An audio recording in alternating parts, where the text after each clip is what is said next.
All right, we're rolling, Jeremy. I guess so. The presidential debate's happening tonight. The question on everyone's mind is Donald Trump going to save our kittens from being eaten by crazy immigrants? Yeah, it's on This is the everybody's latest mind. thing we're seeing on Twitter, which is pretty wild. Yeah. Tell me how you found this and what the story is.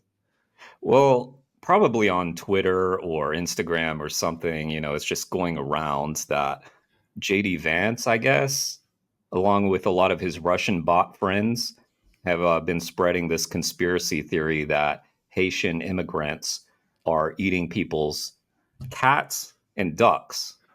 I don't know how ducks got in there, but cats and ducks. So yeah, It's that's pretty the interesting that level of ducks are part of the story too, though, isn't it? it is. It Who is. thought that all these Republicans get riled up about protecting ducks from being eaten? That's right. And yeah, and I think Elon shared an AI generated image of Donald Trump hugging kittens and ducks. Yeah, So it's anyway, that's the level of discourse that we're at. it is a bizarre image. I'm looking at the image right now. It's originally posted by the House Judiciary GOP, which Yeah. appears to be the official Twitter account for the House Judiciary Committee, which tells you a lot about American politics right now. That the House Yeah. Judiciary Committee, the most powerful committee in Yeah. Congress running our court system, has a tweet that has the title "Protect Our Ducks and Kittens in Ohio," and is Donald Trump in a suit in a body of water. So he's fully drenched, submerged in a body of water in a full suit, hugging a duck with a kitten on his arm as well in the water. And my Yeah. question is, how the hell did Donald Trump get there, and where did he find that kitten? No, there's So there's a lot of wild yeah. stuff. You're going to say something? Well, I was just going to say we were going to analyze the upcoming debate or talk about a preview Yeah, of the debate. And that's going to be hard to do because this is the discourse that we're working with. I know it's wild. I mean, things are really sad right now. Yeah, Um, and yeah. So go ahead. Yeah. the argument I want to make today that I'm interested in what your thoughts on this are is that it is a major mistake for neither presidential candidate to mention animal rights. And I know this is contrary to the conventional wisdom, which is that, oh, you can't talk about animals because, there's so few vegans and vegetarians. Animal rights is not a mainstream issue. You have people like Ezra Klein and one of my former mentors, Cass Sunstein, saying they're more scared to talk about animal rights than any political issue they've ever talked about. Yeah. And I actually think it is a major mistake. And I don't mean just morally. It's obvious that it's a moral mistake because we're living in the greatest atrocity in the planet's history in terms of both the scale and severity of violence against sentient beings. Nothing compares to what human beings are doing to animals today. We're talking about hundreds of billions of animals being directly tortured, and then potentially trillions or even hundreds of trillions or hundreds of quadrillions of wild animals being negatively affected, having their homes burned down, the oceans becoming deoxygenated and acidified. So it's kind of self-evident and obvious. Anyone who spends a, frankly, not even a very significant amount of time, just a small amount of time thinking about the moral weight of the issue. And you see with moral philosophers, increasingly moral philosophers overwhelmingly say that what happens to animals is an atrocity. But I'm saying politically, I think it's also just a strategic mistake. I think Kamala Harris and Donald Trump, if they talked about animal rights, would win more votes and be more likely to become president of the United States. What do you It's an think? interesting theory. Yeah, You don't seem I don't, sold. no, I'm not sold, but I don't necessarily disagree. You and I had a conversation a few weeks back, and it became an episode about the ethics of lying. And we were Mhm. talking about Cory Booker and the message that he put out on veganism when he was asked about it. And he Yeah. basically just threw veganism under the bus in that comment. And And he lost terribly.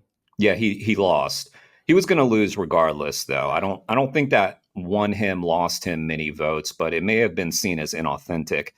Um, yeah, I think it's a mistake morally. I think it's a mistake politically as well. As you said, because well, for one, I mean, it is one of the major issues plaguing society right now, and somebody needs to, be courageous enough to bring it up Also, maybe this is a good time to bring it up because you had these many instances. You've got this clownish thing happening today that we were just talking about. Yeah. You've got the incident where Donald the Trump protecting governor, kittens and ducks. Yeah. Kristi Noem, had shot her dog. Yeah. You've got a number of interesting angles that people could get into animal rights if they wanted to talk about it. But it's a blind spot, and it's a blind spot for Democrats, and it's a blind spot for Republicans.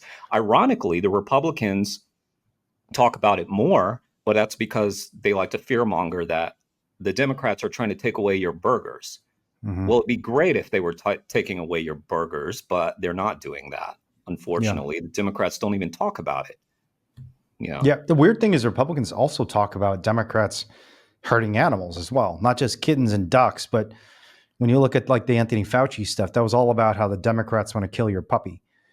So they have this sense. I think it actually has this weird parallel to Republicans' concern about children, the don't say gay laws and the obsession about grooming and pedophilia and that sort of thing. And Pizzagate, the Pizzagate conspiracy theory, where somehow a bunch of Republicans were convinced that there was this place called, I think, Comet Pizza in DC, where a bunch of satanic Democrats were gathering, including Hillary Clinton herself. They really thought Hillary Clinton was gathering in the basement of this pizza place to prey on and possibly engage in cannibalism, blood rituals with children. And it got to the point that a dude actually showed up with a rifle outside of the pizza store because he was so persuaded by the disinformation. He came and he was going to shoot the place up to try and find all the children and rescue them. But I think that the reason some of this animal stuff comes up, and it's funny because you're right that typically when Republicans bring up agriculture and food, it's just about the food, taking our burgers away. But whenever we talk about animals, it's advantageous for the side who's talking about it, and it's disadvantageous to the side that's hurting animals. And you mentioned Kristi Noem, the Anthony Fauci stuff. I mean, there weren't that many Democrats defending Fauci for torturing beagles. By the way, can you lift up the rim of your hat? I just think it's better for your people to be able to see your eyes. I don't think you want to cover your face, your beautiful face. We've already decided you're the star of the show, right? So if we don't have your face, this show's going to fail. And I think it's a strategic mistake for neither of these candidates to mention animals. And I think we can be pretty confident they're not going to mention animals at all. I actually looked at through the DNC's platform. Do you want to guess how many times they mention women? Probably a number of times. And by the platform, do you mean the actual what's on 2024 Kamala's platform document that was just endorsed by the Democratic Party at the Democratic National Convention? Yeah, I'm going to guess very many times that they bring up women. What's your guess? How long is the document? I would guess it's about 5,000 words. I'm going to guess it comes up about 100 times. Yeah, it's not bad. 82 times. How many times do you think they mention LGBT people? Probably about 30, 40 times. Wow. That's kind of amazing. Yeah, it's that's kind of eerie how much it's 37 times. I'm a Democrat, remember? How many times do you think they mention race or racial equality? Probably about the same. Yeah, I would have guessed it'd be the same or closer to women, but in fact, it's only mentioned 23 times. I think partly it's because they're a little sensitive about Kamala Harris's race. They didn't want to make race too big of a deal. Interesting. And there's been a lot of writing about how Kamala Harris hasn't really mentioned her racial background at all. I mean, and she's tried to kind of almost de-elevate the fact that she'd be the first Black woman president in the United States of America if she wins. But they mention all these different marginalized categories. They mention justice 54 times, equity 43 times. And yet they don't say a single word about animals. Animal doesn't even appear in the platform. I was going to guess 0, so I was going to get another one right, just for the record. I think it's not just a mistake because of what happened to Cory Booker. I will tell you, when I ran for mayor in Berkeley in 2020, and granted, Berkeley is a pretty progressive city, but it's not nearly as progressive as a lot of people think. There's a bunch of rich white people who are pretty mainstream Democrats in Berkeley. And no one thought it'd be possible for us to win any votes at all. I mean, frankly, because I was telling everyone we're going to make this entire city vegan in 10 years. And we won 23% of the vote. Not only was I telling everyone that we should make the city vegan in 10 years, like legally mandated veganism in the entire city. But I was at the time, an alleged felon, now I'm a convicted felon, Mhm. who had, I think it was like 15 or 20 felony charges in 5 separate criminal cases. And yet we still won 23% of the vote. And I think a big part of it was that people did actually like the idea of being kind to animals. They really did. Yeah. And the idea that you can't talk about animal rights, I think, is one of the greatest mistakes that Democrats and Republicans are making. You look at what happened to Chrissy Noem. If either of the candidates used the terrible policies on animals that both the candidates have, and I think you and I both agree that the Democrats and Republicans both have a lot of terrible policies on animals, whether it's subsidies or factory farmers, Mhm. covering up abusive animals in slaughterhouses and vivisection facilities, you name it. Yeah. But if they actually used the abuse of animals as a talking point against the other side, they'd win votes because people do not like to see animal suffering. And I think Cory Booker's abject failure in 2016 to raise the issue of animals after he was questioned about his veganism is an example of what went wrong. It's not that people cannot talk about animals. It's that if they talk about animals in an inauthentic, performative, and cowardly way, of course, people are not going to be inspired. Yeah. And I think we just need politicians who are willing to be stronger on this issue. And I think they'll win a lot of votes. Well, to be honest, I mean, we're not inside Cory Booker's head. He may have given a completely authentic answer. That may have been completely what he believes. No way. Because, Did you hear his answer? You could just tell by the way he talks. yeah, well, He's like he just, flubbing and flustered and doesn't know what to say. He's like confused, and you could just tell by someone's tone of voice. I mean, honestly, even if I didn't hear any of his words, even if I just heard the tone of his voice, I would have known this guy's faking it. I mean, he's I not don't being know. real with his audience. I haven't watched it in a long time, but I remember him saying, should everybody be vegan? He said no. And I think what he was trying to get at, and I disagree with this wholeheartedly, is that people should have like the choice to kill and eat animals. And that may have been where he was at in 2016. I don't remember what exactly he said. He didn't say anything yeah. about veganism at all, other than just saying no. He basically said, no, the issue is civil rights. He punted. Yeah, he punted the answer. He basically, I could pull you the exact quote. I mean, it was ridiculous. He basically didn't answer the question at all, just said no, the issue is animal rights. Yeah, maybe we could play a clip of it even. Yeah.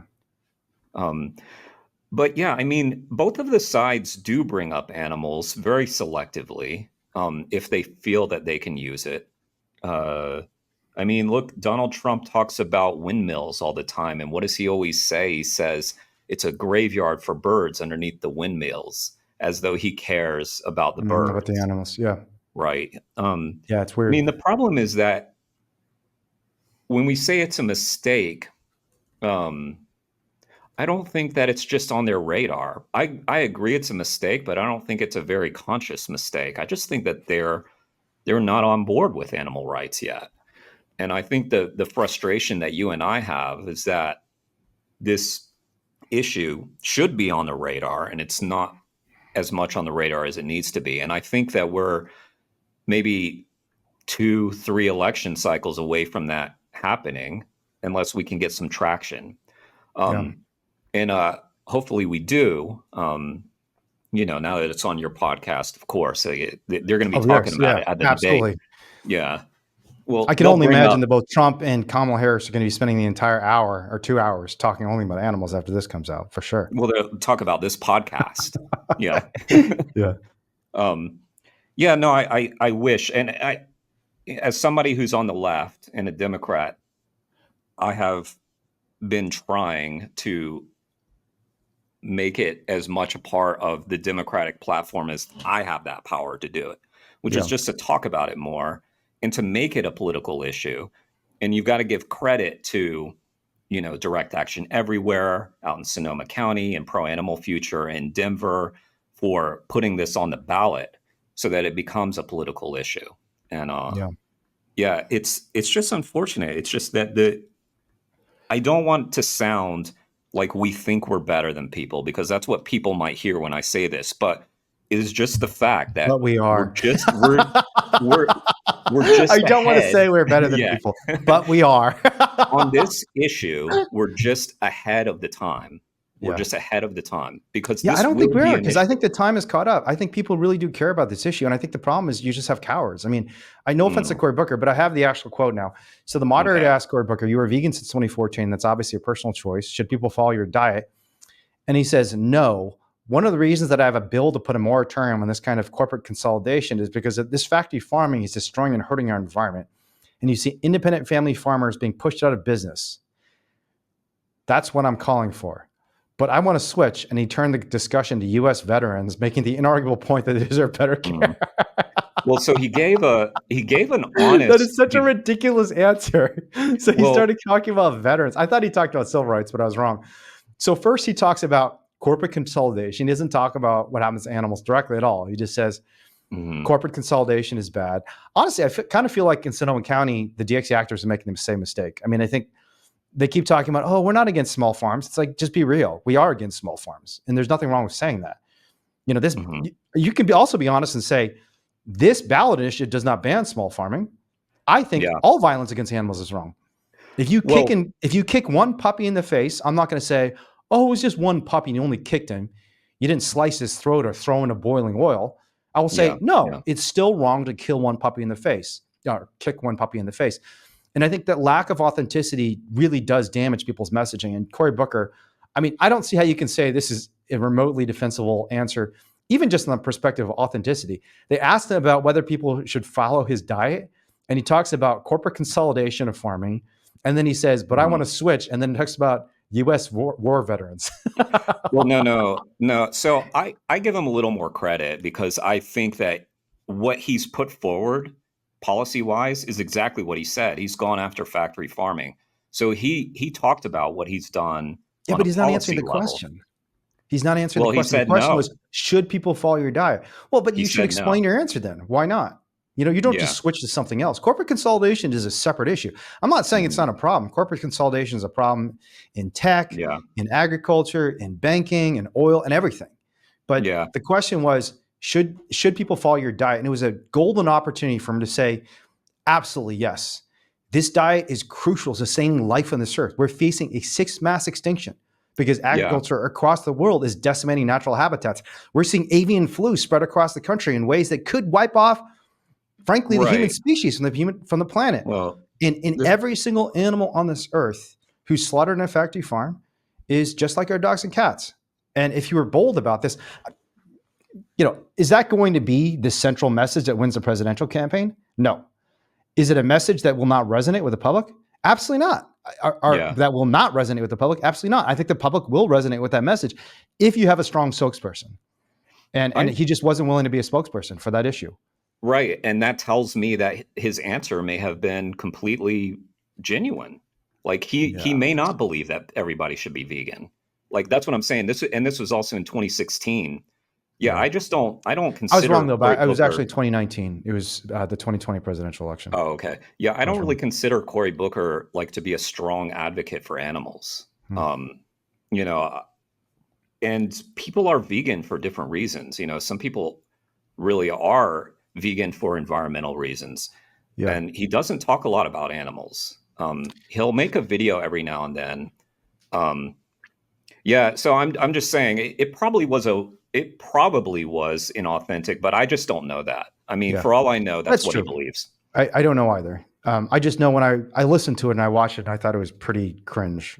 Yeah, it And I was. It think if was he had been great. more straightforward, he would have been much more successful. So I'm going to talk about other Mhm. things we expect to hear in this debate or expect to not hear. Okay. One question I have is, I would hope that climate change, or at least the environment, comes up in the context of this debate. And what is your prediction? Will either candidate talk about agriculture at all when the environment comes up? I doubt it. And that's a real problem.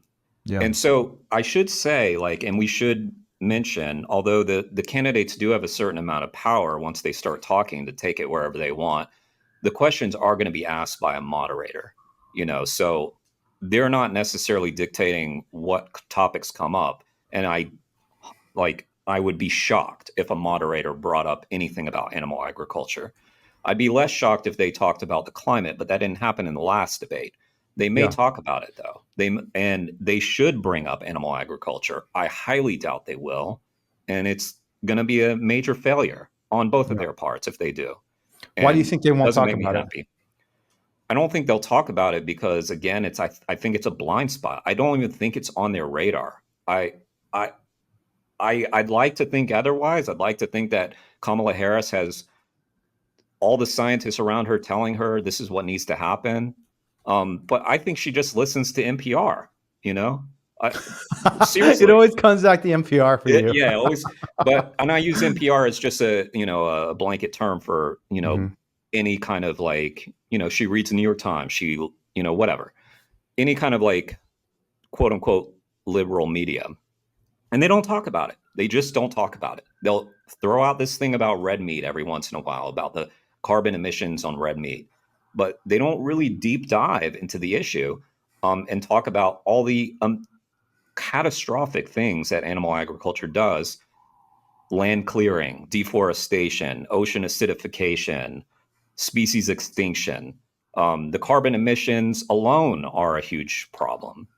And the conservative estimate, and mostly we talk about the conservative estimates, and they're like around 14% of global emissions. I've seen some uh, place it much higher than that. Um, so, it's a catastrophe. And I think that much like the environmental movement and people like Greta Thunberg bring up, the oil companies, I think the bigger culprit are the meat industries, the dairy industries, the egg industry. Those three should be the prime focus of the environmental movement, not the oil companies. And Yeah, we I should don't talk even know about if the I'd oil go that companies far, too. but I will say that, you know, I was a little bit of a skeptic in the sense that I thought that animal rights activists were exaggerating their claims, and I still think some of the estimates that have been thrown out there, like 51% of all greenhouse gas emissions come from animal agriculture, are not correct. But I think virtually everyone who studies climate change, all the serious scientists say that animal agriculture is contributing probably anywhere from 10 to maybe 20% of all greenhouse gas emissions. And there have been various estimates, some Yeah. higher, some lower. A lot depends on how much of an impact you think methane has relative to carbon dioxide. But just a couple quotes from Nitrogen, or studies yeah. published recently in Science magazine, which is the single most important peer-reviewed publication in the world, are that the negative impacts in terms of climate change of the lowest impact animal products, in other words, the animal products like chicken, for example, that have the least environmental impact and the least climate impact, typically exceed those of vegetable substitutes. And that the single biggest way, and again, this is directly from the authors of the study, to reduce your environmental impacts is eat plant-based. Another study in Science in 2020 found that even if all fossil fuels, say we got rid of every single oil and gas pipeline, every single car that's using the internal combustion engine, every natural gas heater in the nation, even if we eliminated all these immediately, emissions from the global food system, which is primarily animal ag, would make it impossible to limit warming to 1.5 degrees Celsius. Impossible. Impossible. So Yeah, they're right. the notion that Kamala Harris or anyone in the Democratic Party or the Republican Party is serious about climate change, and they don't even mention agriculture, is a demonstration of how fundamentally corrupt and broken the system is and how anti-scientific it is. Yeah. It is a joke. It is an It's absolute a joke. joke. Complete joke. And we Yeah. should watch out for that. I think when you're watching these debates, one of the things you should watch for, and you should be tweeting about it, you should be posting YouTube comments, you should be making Instagram clips about this, say that, look, Science magazine, the top climate scientists in the world, have said it is impossible to limit global warming to 1.5 degrees Celsius worldwide. Impossible. That is their word. And you're saying you want to achieve this goal, and the scientists included, it is impossible to achieve this goal without dealing with meat. Yeah. So she's not serious about fighting climate change if she doesn't mention the thing that we have to do, or else, our failure to do that thing will render our objectives impossible. It's kind of like someone who says, yeah, let's improve healthcare in the United States when we have like a raging plague like COVID-19 and everyone's dying. And they're like, Yeah. imagine someone getting up there in 2020 when 1 million Americans are dying from COVID and saying, yeah, we have a lot of public health threats, like, people don't exercise enough. And yeah, they're like some people who get broken limbs sometimes. And it's a real problem. I think people should be safer when they're playing basketball. And they just completely forgot to mention COVID-19. You wouldn't Yeah. consider them a serious public health person. And similarly, if you're serious about climate change and environmental impacts, and frankly, outside of climate change, it's even worse. If you look at the sixth mass extinction, so we have potentially hundreds of thousands of species, just documented species going extinct today, right? Hmm. Shockingly high percentage. A faster rate of extinction than has occurred at any point in the Earth's history. This is well documented. So we are killing more animals off than the asteroid did that killed off all the dinosaurs. Like, we are more Yeah, destructive than an asteroid that caused a cataclysm, we right? are. And everyone in the environmental movement is concerned about this. They say, yeah, I mean, we can't, I mean, what's the point of environmentalism if you're not protecting life? If all life on this earth dies, I mean, I guess in theory you could have like a barren rock filled with death, but that's not a very appealing environment.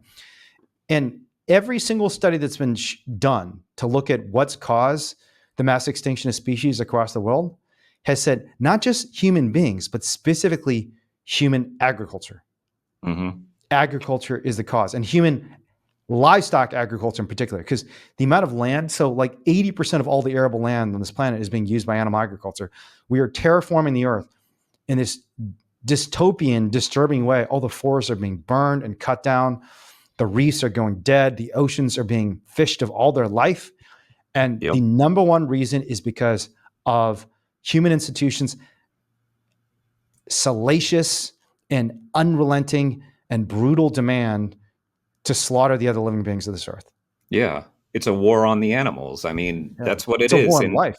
yeah, war on life. And that's why I said that this hyper focus that we have on carbon emissions is just Mm-hmm. very much one piece of the puzzle.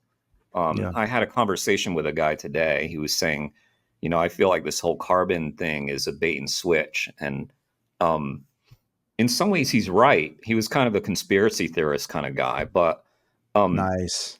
yeah, but in some ways, he was correct. And because they get us to focus on this. And then again, it's not just the Democrats and the Republicans, it's the environmental movement, it's the Greta Thunbergs. They're focusing so heavily.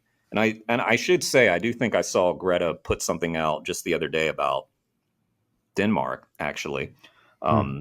in About Paul Watson? agriculture. No, about agriculture. And Hmm. so it had something to do with changing their food system. Hmm. But it's not a main focus. And so the focus on the oil companies really misses the mark, in my opinion. Yeah. Um, yeah, it's just not as big an issue because the carbon emissions, they're bad. And we should be talking about the oil companies, but I think they're second on the list. I mean, we should be Yeah. talking about meat, dairy, and eggs. And Yeah, even that's not these really fair to reports. criticize Greta. I'm watching this video. It's the second video on Instagram page is about animal ag.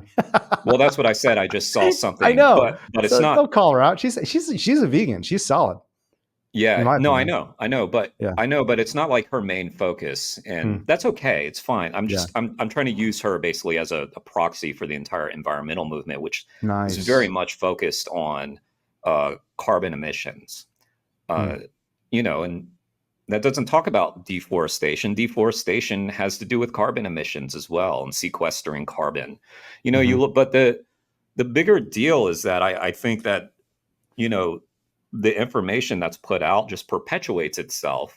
um, I don't think that our world leaders are getting much better information. I wish they were, but the evidence shows otherwise, unless they're just complete cowards, and that could be the case. But you look at these, like, every once in a while they put out these reports by the UN, the ICC reports. I think that's what they're called. Um, and there was reporting done recently about how the meat industry sent all these lobbyists there and got them to strike language from their report, and they were Hmm. going to basically call out animal agriculture in a much more forceful way, and they got a lot of that removed. But it's still mentioned in there. So we're getting these watered down reports because they're being attacked by the meat industry. And yet the information is still out there. So that's why I don't like, I feel like I defend some of these politicians more than I should, Yeah. because they shouldn't really get the pass, because they should be there already. I Yeah. mean, I agree. all the information is out there. I mean, So for instance, like when I was 34, that's when I discovered what was going on in animal agriculture. Mm. And yeah, and that's kind of shameful in my opinion that it took me that long. But then it's out there. It's all there. It's all on Mm. YouTube. You can see all this footage. So, Well, I yeah. think it's neither individual cowardice nor individual ignorance. I think systemic cowardice and ignorance. So Yeah. the problem with politicians is they will never do anything that the people don't want them to do. Mm. They're, I mean, there are a rare few politicians in history. I mean, honestly, I can't think of any. I mean, who do you think is a courageous politician? Well, there have been individual courageous acts, that have gone against Have there their been? people's parties. Yeah. Yeah. Like for Like who? instance, Like Liz Cheney? yeah, like John No, I McCain mean, when he voted down the Obamacare repeal because he didn't like the way that it was yeah, being pushed through. I mean, I realize I'm it's a not. low bar, but those were Yeah, little instances where you went against your party. That's very rare. So I guess we have to call that courage. I agree that it's a kind of a wimpy way to look at courage, but yeah. I don't know. When I was having a conversation with Ezra Klein, one of the things he told me um, that convinced him he wanted to talk to me is he said, one of the reasons I wanted to talk to you is in modern politics, there's so few people who actually have anything at stake. They don't put any of their own skin on the line, right? They really Mm, don't. yeah. Yeah. And you're one of the exceptions. And I want to understand how that happened. Because, Hmm. I mean, when you think the most courageous thing something can do is John McCain voting for an extremely popular bill that honestly has gotten him applauded and paraded around by Democrats and even some Republicans in the Yeah, that's fair. 16 Yeah. years since you've made that vote. This is one of the most powerful men in America who is totally entitled to vote one way or the other, and that's like considered correct. Yeah. I mean, I I even Greta Thunberg. I mean, I love Greta, but I would love for, and she has gotten arrested for the record. So but so actually Greta Thunberg is not a great example. I shouldn't call her out either because you shouldn't call her out for veganism stuff because she is vegan and she's a great supporter of the animals. And I shouldn't call her out for not having anything at stake because she hasn't just, the thing she's famous for is just sitting outside on Fridays, but she actually has done real stuff. Like she's done real direct Oh, action and yeah, gotten she arrested and she's risked a absolutely lot. has. She's a Um, badass. yeah, she's a But badass, but she's a badass in taking on the oil companies, not animal agriculture. yeah, for the most And she part. could Yeah. do more. Yeah. She So should do that's an all open I'm saying. rescue. We should reach Yeah. out to her. She should be going into these farms and exposing them and taking the animals out. Well, I mean, she has the platform. She's built Yeah. that. So, I mean, she gets people's attention. She gets politicians' attention. Yeah. Um, so maybe it's her calculation that that's where people are at. I have no Yeah. idea. I'm not in her head either, but All right. Here's another question about the debate. okay. Will violence against animals in any context come up in this debate? What do you think? What's your prediction? No, but if it comes up, it will come up in the context of what we just talked about in the beginning with this Mm-hmm. ridiculous lie. 'Cause I wouldn't be surprised to see Kamala Harris try to make a point that you're spreading basically racism, Mm-hmm. and you're not a serious candidate. Um, so I could see her bringing it up. I could even see the moderators bringing it up. Um, but I don't see violence against animals coming up in any other sense. What do you think? By the way, I should ask you the same I think it question. will come up. Oh, really? I think Okay. it will. And I think it almost always comes up. It just doesn't come up the way you think it does. Okay. So, for example, it might come up in the context of a debate about how we need to support farmers. And Mm, they'll talk about how we need to subsidize American farmers, which is subsidizing violence against animals. It'll come up in yeah. context of even people's food choices. Donald Trump will say something like, I love a burger, or Kamala Harris will say something like, yeah, I had a hot dog. Mm, Because violence against animals is endemic in American culture yeah. and in really global political culture, with the exception of a few societies in China and India. And it always comes up. And I think, like climate change in the environment, when it comes up, it just probably won't be acknowledged as violence against animals. And I Yeah. think one of the things that we should be doing if we care about animals, and for those of us who actually know what happens to animals in the production of animal products and vivisection and fur production, is point it out. Hmm.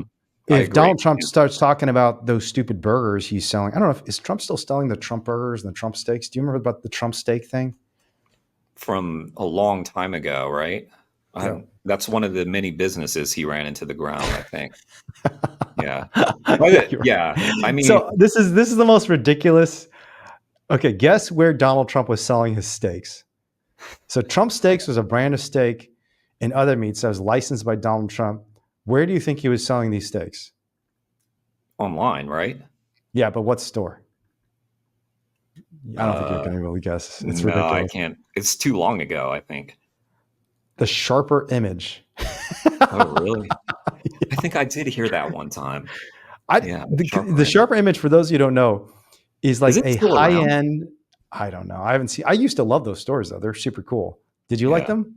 Yeah, I mean, you find some I mean, cool everybody gadgets loved and them. In things our like that. generation, everybody loved them because they're super Yeah. cool. But it's a high end electronics store, Yeah. and for some reason, they're selling Trump steaks. That is I can't wrap my head around that. What is Yeah, I'm going looking at the on image with right now. It says the Sharper Image in the top left, and the yeah. bottom right, you have Donald Trump pointing at a bunch of steaks, and he's smiling. This is Mhm. like Mhm. 15 years ago. Yeah. So, anyways, my point is, I don't think Trump steaks will come up, but I'm confident violence against animals will come up, and I'm confident that it'll come up in a way that is suppressing the experience of the animals who are actually victims of violence. And I Well, think why are our you job is to point that out when the debate or any other debate happens. We should be the ones tweeting about it, posting on Instagram about it, telling our friends and family. I'm not saying we have to be aggressive assholes about it. If Trump mentions Trump steaks, even to Trump, we don't have to say, fucking murder, what a monster. We should just say, look, Trump was just complaining about how Democrats are killing ducks. Well, steak comes from killing cows, and these cows are killed in ways that are far worse than any Haitian was killing a duck, right? yeah. These cows are routinely placed on slaughter lines where every 12 seconds they're smashed in the head, a significant percentage. So the Washington Post did an investigation a few years back showing that I think it was about 1 in 5 slaughterhouses had animals routinely kicking and flailing and thrashing on the slaughter line because they had been improperly stunned. So they're literally having their organs ripped out of their bodies while they're still conscious and screaming in agony. Yeah. Right. So if Donald Trump is really serious about condemning people for hurting ducks and other animals, he should Yeah. not be selling steaks, and we have to be brave and strong enough to say that if Yeah. Donald Trump does not. Did Donald have something to say when my congressperson Madison Cawthorn was trying to troll Zoe Rosenberg about River the Duck? Do you Hmm. remember that? No, So what happened? our friend Zoe Rosenberg, rescued ducks from Hmm. Reichardt Duck Farm, and one day she had posted something about River the Duck, and Madison Cawthorn wrote on her, Oh, I do remember this. and this is a MAGA congressperson, by the way. Um, Yeah. so if the MAGA right tries to claim that they are in favor of duck rights now, duck Hmm. Hmm. rights, maybe we could get that training, duck rights. Yeah, That's right. So Madison Cawthorn posted, this is about a year ago, I bet River would taste delicious. yeah, Um, so Zoe posted about River the duck, a duckling that she saved. And it's bizarre that Trump and Elon would be so upset about Haitians supposedly eating ducks when there are people in the MAGA movement actively promoting the slaughter of millions and millions of ducks in far more horrific ways than any Haitian is and killing a eating duck. them. Because for the Yeah, record, as far as we can tell, I looked at the evidence, and I think this article you sent me told me there isn't even any evidence that Haitians are eating ducks and cats in Ohio. It's all no, just a conspiracy theory. yeah, of But course. Madison Cawthorn is actually eating real ducks. Yep. And yet Donald Trump has not condemned him. Elon Musk has not condemned him. But the key And thing is, I think there's an opportunity for us when these debates happen. We should be condemning these folks if they mention ducks and say, like, if one of the candidates, I don't know if either of them are going to say something like this, but I imagine something like this will come up in the debate where a candidate says something along the lines of, "Oh, I had Peking duck yesterday," and we should say, that duck probably had a yeah, family. That duck had yeah, feelings, and just as you're horrified by the false conspiracy theory that immigrants are killing these poor creatures. I mean, little ducklings crossing the street. We stop at the street, yep, and we even put signs up to say, it's a duckling crossing. Please stop. Don't hurt them. And yet we mercilessly slaughter them, boil them alive, and eviscerate them for Peking duck. And if one of the candidates says this, we need to hold them to account. yeah, So I think violence against animals will come up. It just won't come up the way it should come up. And it's our job to make sure that message is crystal clear to the public at large.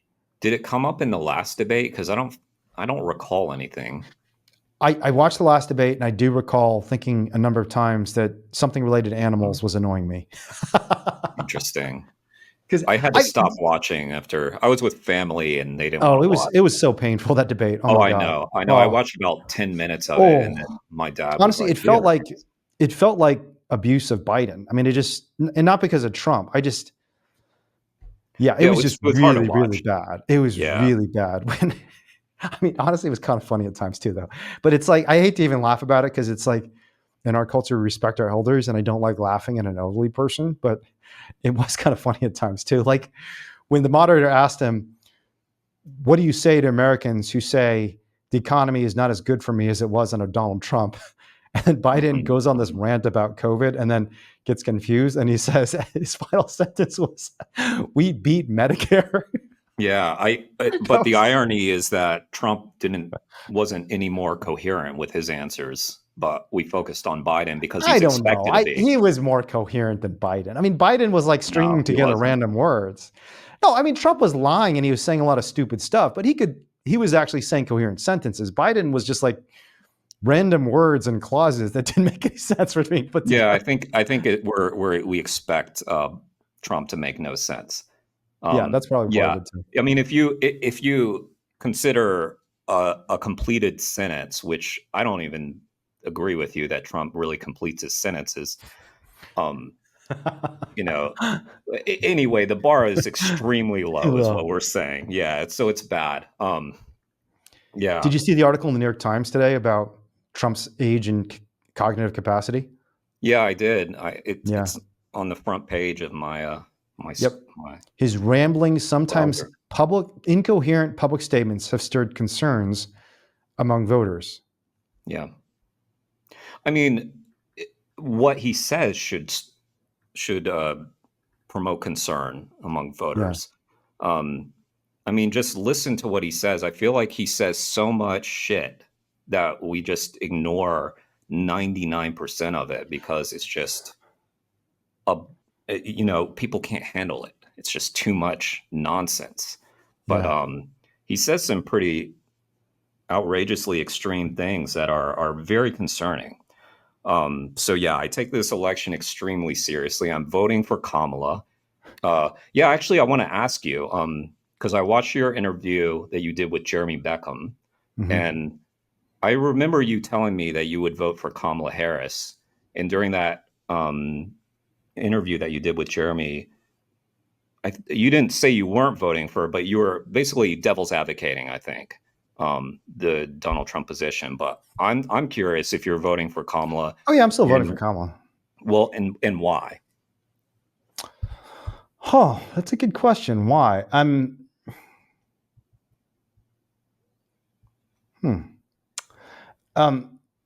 I think she's better than Trump, not just on animal rights issues, but on other issues.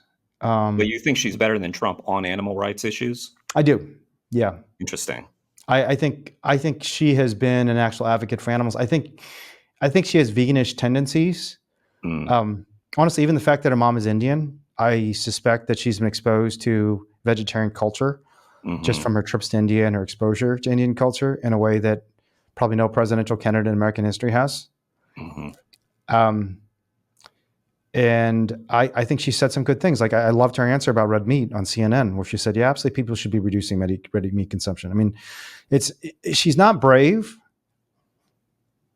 but she's closer to brave on the spectrum of cowardice on animal issues than probably any presidential candidate so far. So that's one reason I like her. I know you don't like Kamala Harris. Like, I mean, it's not that I like her or dislike her. I think she's a fine person. I'm sure I mean, if I had coffee with her, I'm sure I'd really enjoy her company. I think she represents a monstrous system, and she's a very mainstream politician. In many ways, I think she's, it's funny because I think your position is, well, she's terrible on animal rights issues, but she's good on human rights issues. And I like her for other reasons. And for me, it's almost the opposite.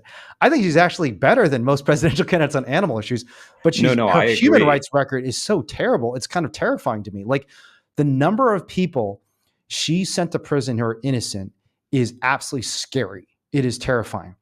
The fact that they did I tell you about the case? I think I talked to Jeremy about this. There was a Yeah, I case watched it. where a prosecutor fabricated a transcript. He fabricated a transcript injecting a false confession in a Spanish-speaking defendant's interview by the police, and tried to force him to take a plea bargain on that basis, and scared the bejesus out of his defense attorney, because his defense attorney is like, you confessed, there's a transcript, you admitted to this horrible crime. What do you want me to do? I mean, you're going to lose. You got to take this plea bargain. And the judge, when the judge found this out, the judge understandably threw the case out and said, you can't do this. This is totally unconstitutional. You cannot fabricate evidence. And instead of prosecuting the district attorney who did this, instead of apologizing and trying to make amends to the defense attorney and the defendant who had their rights fundamentally violated, Kamala Harris fought tooth and nail to bring that case back to life and try and put this person in prison. There's a guy named George Gage in prison right now. Who almost certainly is innocent, has been in prison for 30 years. And the prosecution withheld the fact that the victim in this case was a woman who claimed that George Gage was her stepfather, had assaulted her. There's no evidence of this other than her testimony. And it turned out that there was years of notes where she talked about, to her therapist, her tendency to pathologically lie. She never mentioned the fact, and she attacked everyone in her family, including George Gage, and said awful things about George Gage to her therapist, and never mentioned the sexual assault until years later. And she and her mother both basically admitted that she fabricated the entire thing. And that was the only evidence that put him in prison for like 30 years. And Kamala Harris has fought tooth and nail to keep this poor black man in prison because he's poor, he's black, and he doesn't have any other resources. He can't defend himself. And then, you got all these other cases, like her putting people in prison for smoking weed while joking about smoking weed. I mean, that's not cool. Putting San Francisco parents in jail and threatening to arrest them because their kids are truant, instead of thinking about, okay, why are kids truant? Why are families unable to support their kids when they go to school? The criminal justice system and incarceration is not a solution to any of our problems. And she has caused so much suffering, so much suffering. Her mentor, when she was assistant district attorney in San Francisco, back in, I think it was the 1990s. I think his name was Terrence Hallinan. I forget his name. Is it Terrence? Let me look it up. Terrence Hallinan. Yeah, I got that right. This is a guy who, 20 years before anyone was thinking about this, realized that mass incarceration is a huge problem. And it is a problem even for conservatives because it doesn't stop crime and it wastes a huge amount of money. There are a lot of conservatives at places like the Cato Institute and the Heritage Foundation who say, why the hell do we have 2 million Americans in prison for smoking weed or even for violent crimes when there's no evidence that actually stops crime? And in fact, it increases crime because if you look at recidivism, when people go to prison in the United States, unlike other countries, they become much more likely to commit even more serious offenses. The recidivism rate in the United States is 75%. In Norway, I think last I checked, in Norway, the recidivism rate is 20%, right? In Norway, they're also using less money because they don't throw people in cages and throw away the key, right? They bring people back into society to let people have contact with their families. Like in Norway, on weekends, you can furlough with your families. You can go back home and see your family. So you're still connected to society. You can educate yourself. You can develop skills. You have social support. You can grow from your mistakes. And Kamala Harris represents the fundamental corruption of the American legal system. So honestly, if we were just talking about human rights issues, I'd be, let's throw her off the ballot. I mean, let's frankly prosecute her. Like, I think she committed crimes as both the district attorney of San Francisco and as attorney general of California. But on animal rights issues, she's actually pretty good. Yeah, I can't really speak to Kamala Harris's past as a prosecutor because I just don't know it. Yeah. When I talk about stuff, but it's super disturbing. Yeah. Well, when I talk about human rights issues, I'm talking more about like the Democratic platform. I think the Democratic platform on human rights issues, when it comes to, immigrants, LGBT, women, whatever it is, they're better.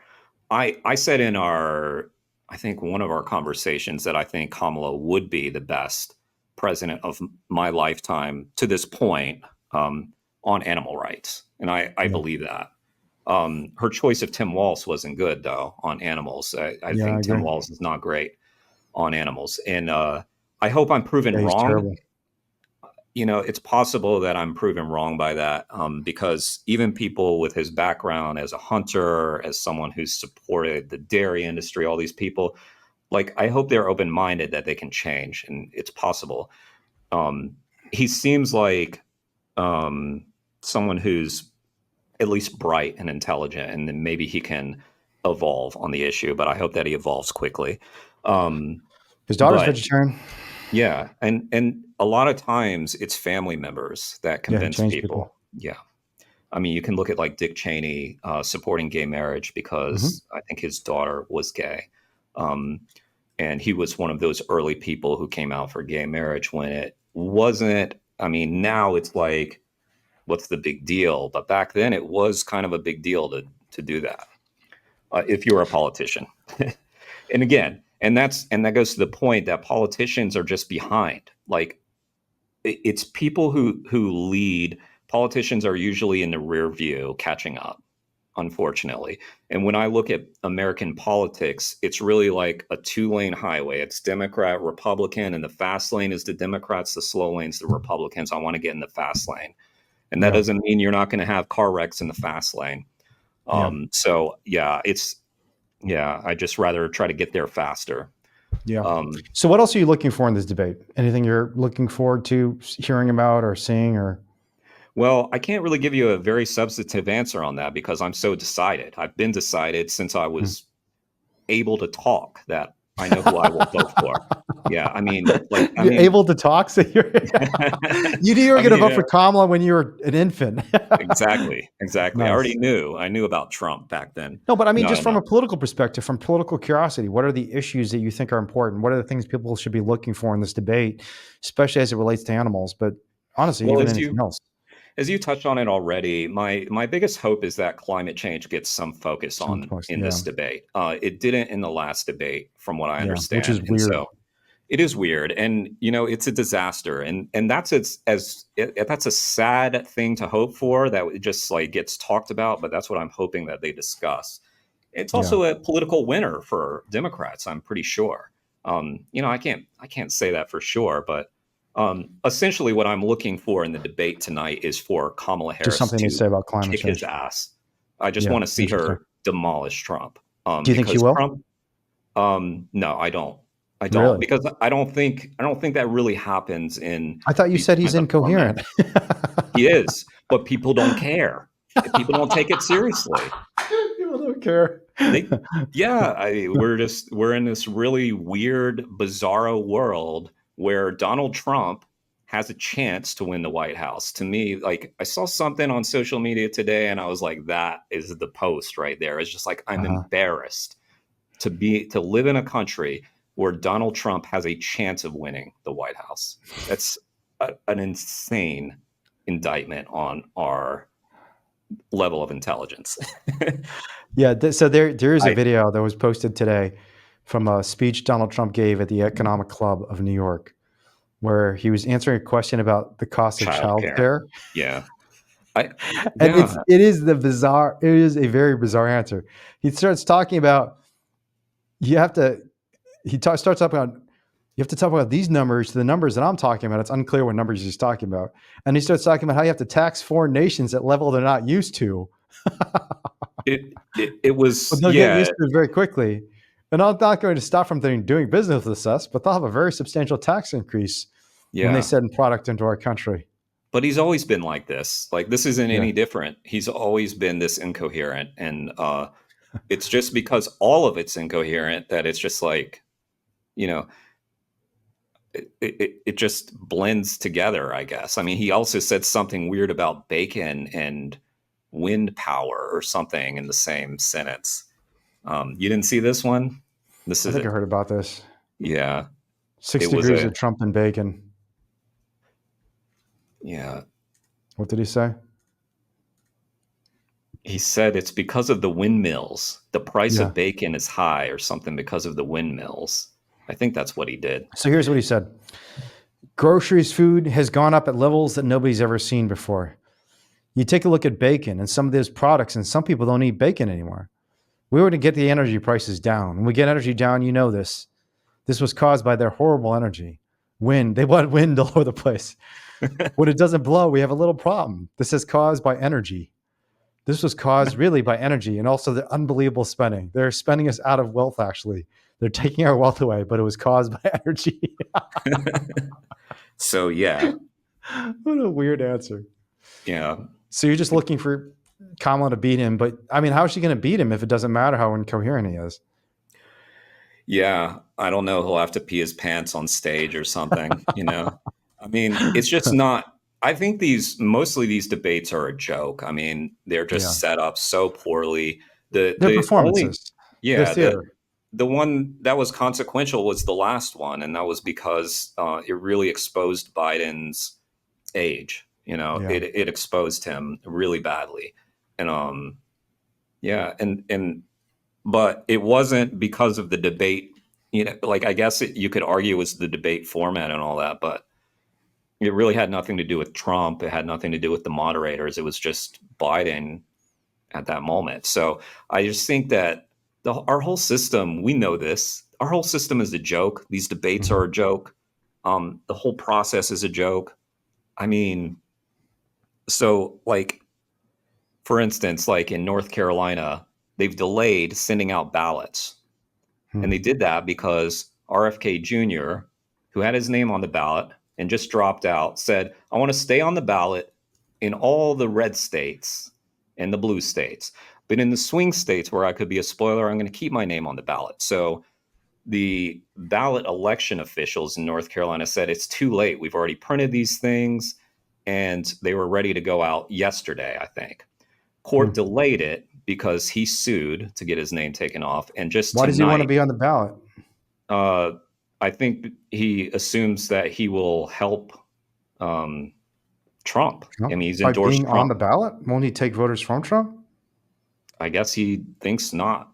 I think weird. I really don't know. No, sorry, he wants to be off the ballot. Oh, he wants to be off the ballot. Okay. Yeah. Sorry if I said it wrong. Yeah. Yeah. So you might have said it correctly, and I just didn't hear it correctly. Yeah. So they ruled just like I think they just ruled that all the ballots had to remove RFK Jr.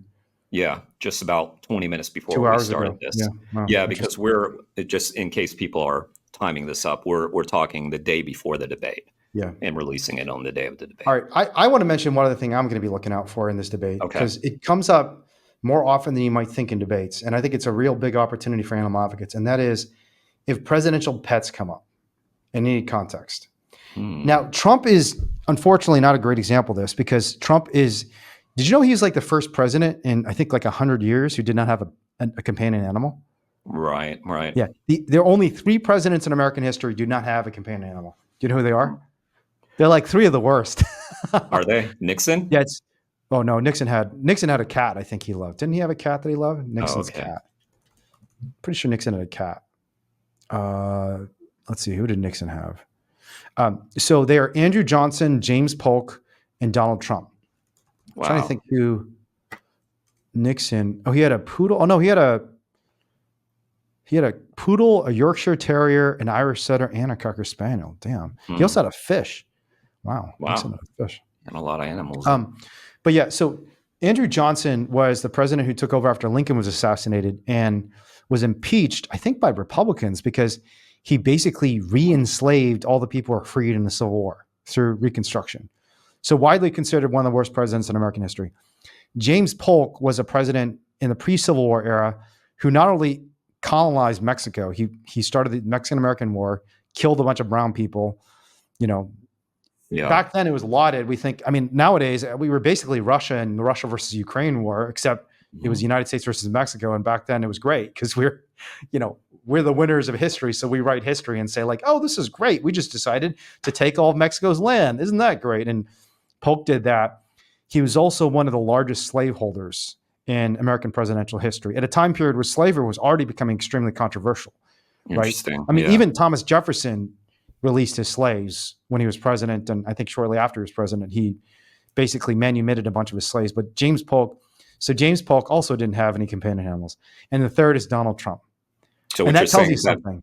That there are evil it's like people. it's a line of psychopaths that they don't have any compassion. So if you don't have any, if you have compassion, being with a non-human animal is just one of the most beautiful things in the world because you see how easy it is to make them happy. So if you have empathy for Mm. animals, like it's so beautiful to see, like Oliver. I mean, Oliver's sitting right next to me, and you know how much fun. I mean, you had so much fun with Oliver. It's like, let me just show you. Yeah, I did. There's Oliver, everyone. He's having a Yeah. oh, buddy. Here he It's so is. easy to make him happy. And if you have empathy for other living beings, it's a joy to be around animals because they're so easy to make Such a happy. joy. Yeah. But these presidents who didn't have companion animals, I mean, I think they're all kind of psychopaths. And Donald Trump is the third. Yeah. Well, I mean, not having a companion animal doesn't make you a psychopath, but This is these true. guys happen to be. Yeah, because Yeah, I don't. these- Yeah, but I yeah. get around dogs all the time. Yeah. Or maybe you are.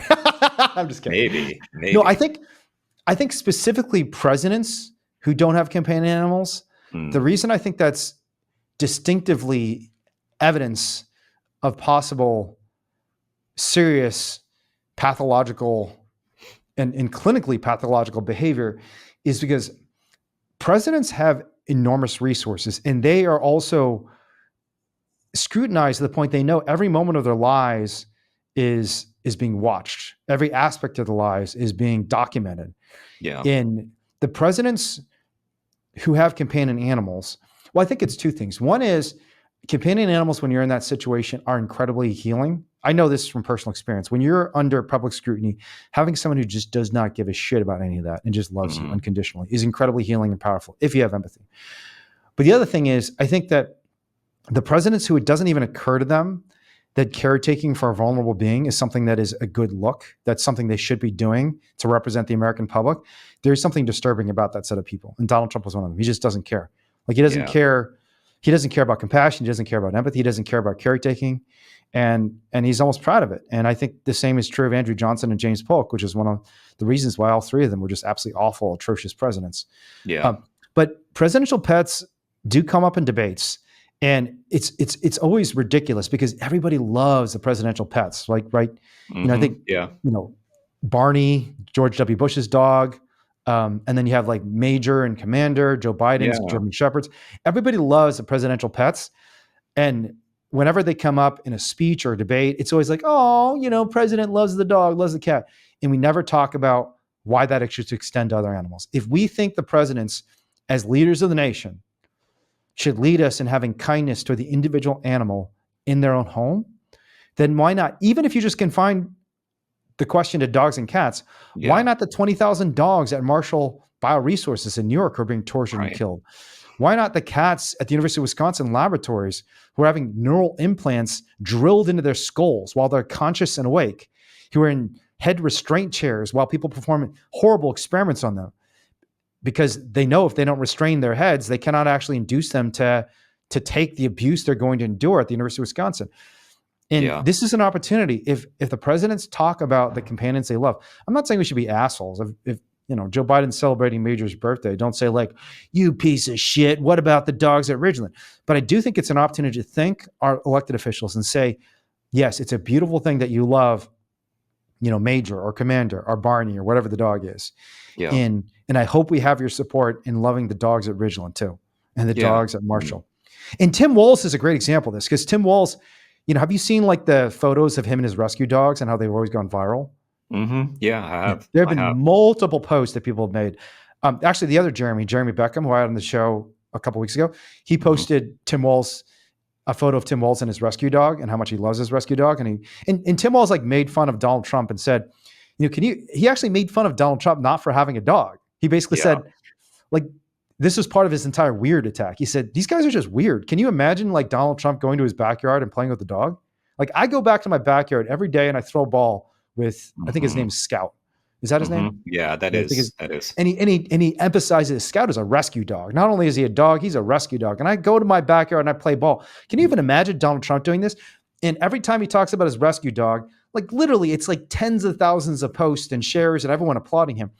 And how many people are saying, Tim Walz, applaud you for loving Scout, but God damn it, stop shooting pheasants. Because every single one of those birds is exactly like Scout. They had a family. They had lives they wanted to live. And you should not be wringing their necks. You should not be shooting them. You should not be dragging their bleeding bodies across the fields after you've shot them and left them in a state of delirium and terror and pain. That is atrocious and unacceptable. And there's a reasonable chance this comes up in the presidential and vice presidential debates. I think it might be more likely to come up in the vice presidential debates because Tim Walz has become almost famous because of Scout, and he talks about Scout all the time. And if he brings up Scout, we need to hold him to account and say, by all means, love Scout, but stop killing other animals. He takes Scout hunting, you know? It's and he has a photo. I mean, that's one of the photos I showed you was like him with Scout with his hunting rifle, you know? And I saw someone on the left saying, see, that's how you're supposed to do it. The gun is pointed away from the dog. Like they were making this point. The gun is pointed at another animal at some point. I mean, it's just like you talked about the ducks crossing the road. People marvel at that. And they'll do that with a fishing rod in their hand in a pond, dragging fish out of their habitat and killing them. If Tim Walz ever mentions Scout, we have to tweet and retweet over and over again the photo of him wringing a pheasant's neck with a gun in his hand. Exactly. That photo is incredibly disturbing. And if we don't put pressure on our politicians to do the right thing, they will not do the right thing. Yeah, I know. And that's Democrats and Republicans alike. So if this comes up, whether in the debate tonight, this post is, or this YouTube show and podcast is going to come out the morning of the presidential debate, or during the vice presidential debate, it is our job to ensure that other animal is not forgotten. By all means, let's love Scout. Let's cherish the love that Tim Walz has for his dog. Yeah. But let's make sure we cherish the love of all animals and don't allow someone to brutally murder an animal while loving another. And we should be doing that not just today during the debate, but we should be doing that all the time. Every time they post one of these things, because I agree. It's just this major blind spot. And I saw something that, you know, that kid shot up the school in Georgia the other day, and there was video going around where he had been hunting a year before and he had blood on his face. He had shot a deer, and it was the greatest day, he said, of his life. And he had, and people were saying, oh, you got the blood on your face. And then somebody was in there saying, this is a hunting tradition. You kill your first buck. You put blood on your face. Well, maybe we should stop that tradition, because that sounds like a pretty shitty tradition. Shooting animals is a really horrible tradition in general. So yeah, I don't know. It's so bad. It's so bad. Unfortunately, when we call out these politicians, we're still a small minority. But there are times when social media pressure, comments, tweets do take hold. And one example of that is when Aubrey Plaza was doing those Got Milk campaigns, and she got roasted. I mean, roasted in her Instagram, so much to the point that she took the comments down. Really? Or her team did. This is just because milk is abusive, or by animal rights activists, or by animal people, and just being like, wow, you're shilling for the dairy industry. So animal rights activists, when they come together around something, we're strong. I mean, we are strong. I mean, By the way, this cold gray stuff is super disturbing. I'm watching this video now of him. He's like parading around with a gun and holding up, you know, kind of the mutilated corpse of a deer he's just shot, and he's got blood on his face. Yeah. And his dad is celebrating this and saying, you know, big old 3-pointer, what a hell of a shot. Yes, sir. And he's talking about how it's his greatest day ever. And lo and behold, 1 year later, he's killing a bunch of kids. Yeah. And not surprising to any of us who actually know the evidence on this. Right. And if the Georgia this is another example of if the Georgia school shooter comes up in the debate in any way, you know, by all means, let's talk about gun control, but let's talk about gun control for animals too. Right. And say, Kamala Harris, if you're really interested in gun control and you don't want guns to be used as weapons of violence, then talk to your running mate about hunting. Exactly. Talk to your goddamn running mate about the fact that he shoots kids too, just of another species. Exactly. You know? And that is going to cause, it's not the only reason we should be concerned about hunting animals, but when people hunt animals, they hunt human beings eventually too, often. Exactly. And Colt Gray is an example of this school shooter in Georgia. And it's not just Colt Gray. You look at so many different school shooters. You look at kind of that guy, Nicholas, what was his name? I forget the guy who killed the people at Parkland, I think in Florida. Was he one of those people who like hurt animals when he was a kid? Because that's often a sign that Yeah. something's going to happen.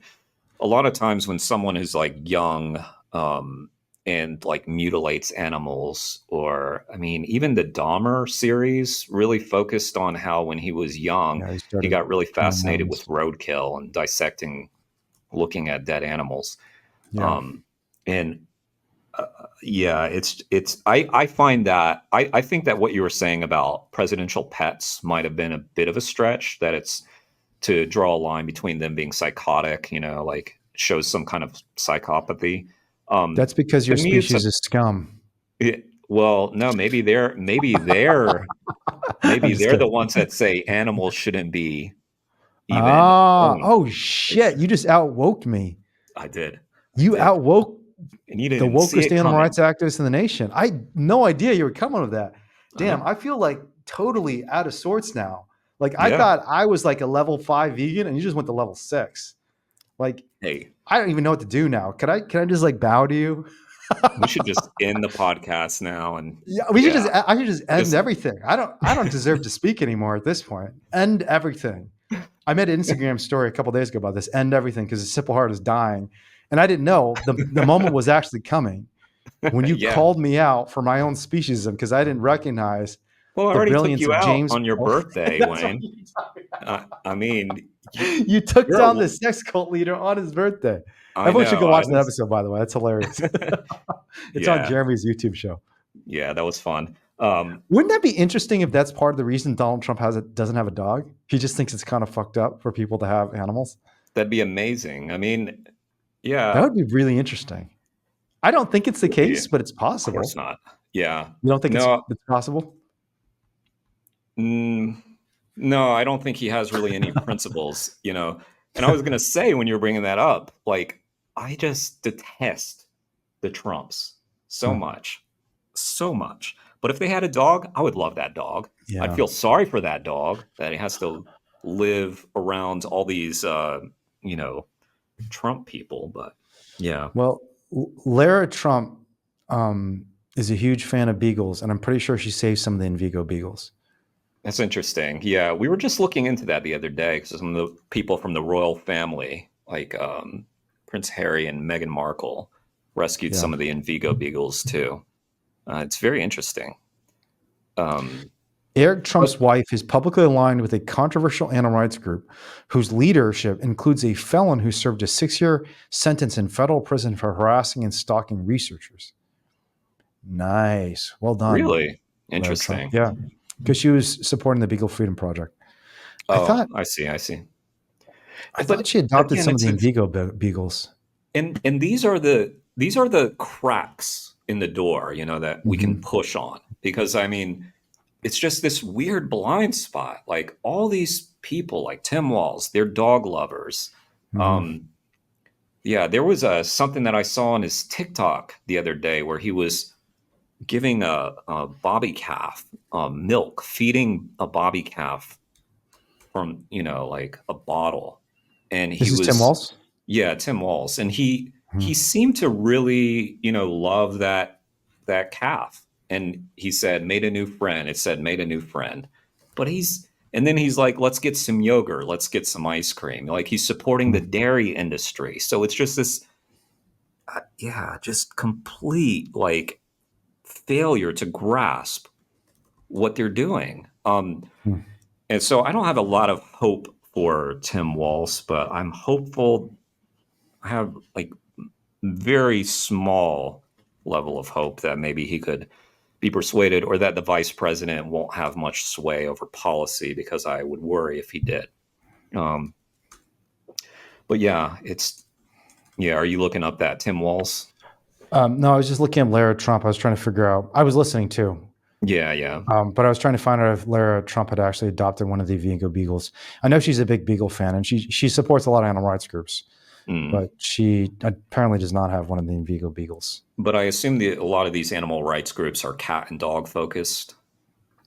Yeah, I mean, Beagle Freedom Yeah, Project is a cat and dog group, but I yeah. think, I mean, actually, That's Eric where I Trump is feel a like big most game people. hunter. I mean, Larry Trump is like advocated for other animals too. Interesting. Let's see. I know. Let's see. Yeah, it's a shame that usually things stop at dogs and cats for a lot of these politicians. Um, yeah, and that's just where we are as a people, apparently. Yeah. Because people love their dogs. They love, love, love their dogs. And they just can't see that the animal that's on their plate was just like their dog. And me too. I didn't see that for a very long time, 34 years. So I have to always remember that Yeah. it takes some kind of jolt. Yeah. From Um, 32 years, or 34, 32? 34 when I 34 years of animal abuse to level 6 veganism, level 6. to the Yeah. point that we all have to bow. Yep. And whenever Ascended. Jeremy comes in the room, given his ascendance, Yeah. I don't even look up at him anymore. I can only look at him on a screen. I can't look at him in real life. Otherwise, the light is so glaring and Can powerful. you see that? Does that show up? That's me. That's you, Wayne. Exactly. Level I 6. do wonder. I mean, sometimes I do think that people who don't adopt dogs and cats have that sense. I don't think this is true of Trump, but I think there are people who think that, though. I mean, I think Well, I Ingrid do. Newkirk, the founder of PETA, doesn't have dogs and cats for that reason, because she feels like you're kind of prisoning them. They don't Yeah. have any Yeah. autonomy.